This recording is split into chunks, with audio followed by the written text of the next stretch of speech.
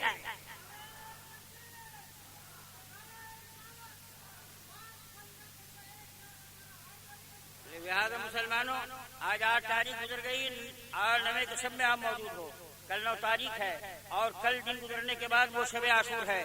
لہذا جب رات آوے رات بھر جاگو، قرآن کی تلاوت کرو، عبادت کرو اور اس کے بعد کھچڑا پکاؤ، حسین کے نام سے فاتحہ کراؤ، اور جتنے غربا مساکین ہوں کوئی اس دن بھوکا نہ رہے، سبیل اور شربت کا انتظام کرو، کوئی پیاسا نہ رہے، کوئی مالدار ہے حسین کے نام سے غربا مساکین کو کپڑا پہناوے، اور اس شب عاشورہ میں جتنے سال بھر یا جو کچھ گناہ اب تک کیے ہو اس سے توبہ کر لو، اور ہمیشہ کے لیے یہ عادت ڈال لو کہ روزانہ قرآن کی تلاوت کریں گے اور نمازوں کے وقتوں میں نماز پڑھیں گے اور عبادت کریں گے۔ حسین نے سر دیا مگر حالت سجدہ میں دیا۔ کب دیا؟